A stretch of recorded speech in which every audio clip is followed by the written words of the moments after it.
Nagar dumping యార్డ్ను పరిశీలించిన MP Etela Rajender. Medchal జిల్లా Jawahar Nagar GHMC పరిధిలోని డంపింగ్ యార్డ్ను దాదాపు 2 కోట్ల మంది జనాభా ఉన్న చోట చెత్తను వేసి లక్షలాది మంది ప్రజల జీవితాలతో చెలగాటం ఆడుతున్నారని అన్నారు. రామ్కీ సంస్థ కోర్టులకు తప్పుడు సమాచారం ఇస్తుందని, దీనిపై ప్రభుత్వం వెంటనే స్పందించి చర్యలు తీసుకోవాలని సూచించారు. ఒకవేళ ప్రభుత్వం స్పందించకపోతే పెద్ద ఎత్తున ఉద్యమం చేస్తామని ప్రభుత్వాన్ని హెచ్చరించారు.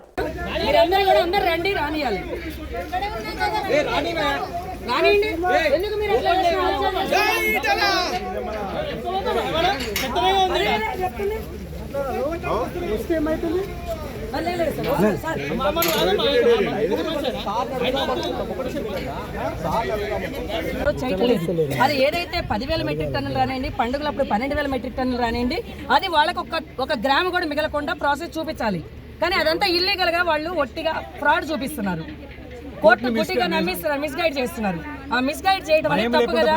మీరు చూస్తున్నారు కదా సార్, ఒక ఎంపీగా, లోకల్ ప్రాంతం ఎంపీగా మీరు ఇది గమనించారా లేదా? ఇప్పుడు చెత్త వేస్తున్నారా లేదా క్యాపింగ్ పైన? సార్ మీరు అంటారు, అందరూ ఒప్పుకుంటారా చెత్త వేస్తున్నారా? చెట్టుకోండి, ఇక్కడ దగ్గరలో ఉంది, చేయమని ఇచ్చింది. హైదరాబాద్ జిహెచ్ఎంసీ పరిధి ఇవాళ 300-400 డివిజన్లకు విస్తరించింది. 1.5 కోటి జనాభాతో ఇంకొక 50 లక్షల మంది వచ్చినటువంటి ట్రాఫిక్తో 2 కోట్ల జనాభా చెత్తనంతా కూడా ఇవాళ జవహర్ నగర్, బాలాజీ నగర్ డంప్ యార్డ్లో వేసి లక్షలాది మంది ప్రజల జీవితాలతో చెలగాటమాడుతుంది తెలంగాణ ప్రభుత్వం.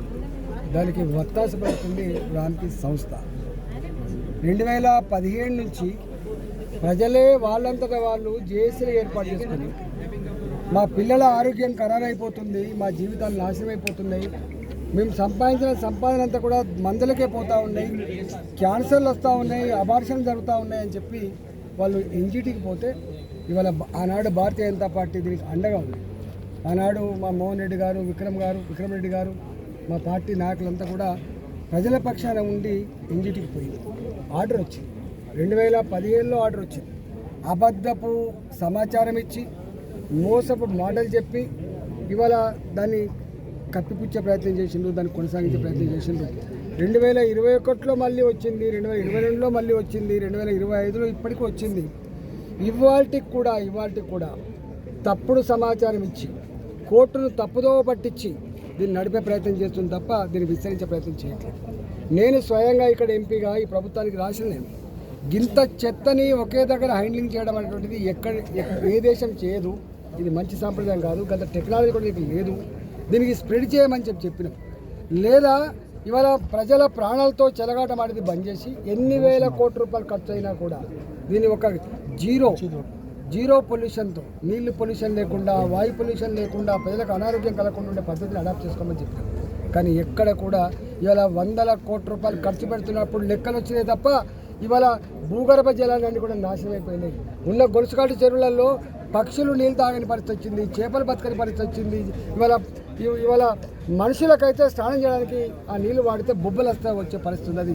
ఇవాళ 30 కిలోమీటర్ల రేడియస్లో, ఇవాళ బాలాజీ నగర్కి 30 కిలోమీటర్ రేడియస్లో కంపవాసన, రాత్రిపూట వదిలిపెడితే కంపవాసన వస్తూ ఉంది. కాబట్టి దీన్ని ఎత్తేయమని చెప్పి ఏ లోకల్ పీపుల్ అయితే డిమాండ్ చేస్తుందో దానికి భారతీయ జనతా పార్టీగా ఇవాళ ఇక్కడి స్థానిక ఎంపీగా నేను డిమాండ్ చేస్తూ ఉన్నా. దీనికి ఒక పరిష్కారం చూపేంత వరకు దీన్ని వదిలిపెట్టే ప్రసక్తి అని చెప్పి హెచ్చరిస్తూ ఉన్నా.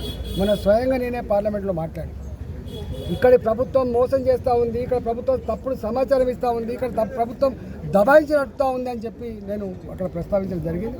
తప్పకుండా ఇవాళ పర్యావరణ శాఖ మా యాదవ్ గారు కూడా ఇన్వాల్వ్ అవుతారని చెప్పి భావిస్తున్నా. ఇవాళ నేను స్వయంగా దేశ ప్రధానమంత్రి గారికి, దేశ ప్రధాన న్యాయమూర్తి గారికి, అదేవిధంగా మా పర్యావరణ శాఖ మంత్రి గారికి, ఈ రాష్ట్ర ముఖ్యమంత్రి గారికి, జిహెచ్ఎంసీకి ఇవాళ నేను కూడా ఉత్తరాలు రాస్తా. తప్పకుండా ఒకవేళ ప్రభుత్వం కనుక స్పందించకపోతే మా బాలాజీ నగరు, జవహర్ నగరు చుట్టుపక్కల ప్రాంతాల ప్రజల జీవితాలతో చెలగాటపడే ప్రయత్నం చేస్తే ఒక ఉద్యమంలాగా మళ్ళా వెల్లువెత్తేటువంటి ఆస్కారం ఉందని చెప్పి హెచ్చరిస్తూ ఉన్నాం. ఇవాళ మేము వచ్చి చూసిపోయింది కేవలం చెప్పడానికి మాత్రమే, గుర్తు చేయడానికి మాత్రమే తప్ప మీరు కనుక పెడచెవిన పెట్టే ప్రయత్నం చేసి మీరు కోర్టులను మేనేజ్ చేస్తా అంటే, ప్రభుత్వం తప్పుడు సమాచారం ఇచ్చి మేనేజ్ చేస్తా అంటే మాత్రం మీ భర్తం పట్టక తప్పదని చెప్పి ఇలా హెచ్చరిస్తాం. శ్రీ అవధూతాశ్రమము, బోధానంద సత్యారామూర్తి ఆర్యుల గోసేవాశ్రమము మరియు వృద్ధాశ్రమము పడాల. ఆశ్రమములో గోసేవ, గోవుల దానము స్వీకరించుట. మీ నవగ్రహ దోషములు పోవుటకు గోపూజ చేయబడును. మూలికా వైద్యము, గోపంచగవ్య వైద్యము చేయబడును. యంత్రములు, తావీదులు ఇవ్వబడును. శాంతి హోమములు చేయబడును.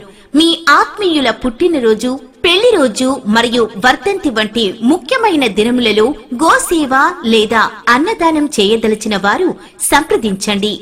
మా వృద్ధాశ్రమంలో ఖాళీలు కలవు. చేరదలిచిన వారు సంప్రదించండి. శ్రీ శ్రీ శ్రీ స్వామి బోధానందగిరి శ్రీ అవధూతాశ్రమము, అయ్యప్ప స్వామి గుడి దగ్గర, పడాల, తాడేపల్లిగూడెం 2. Cell numbers 7981356374, 96180341138.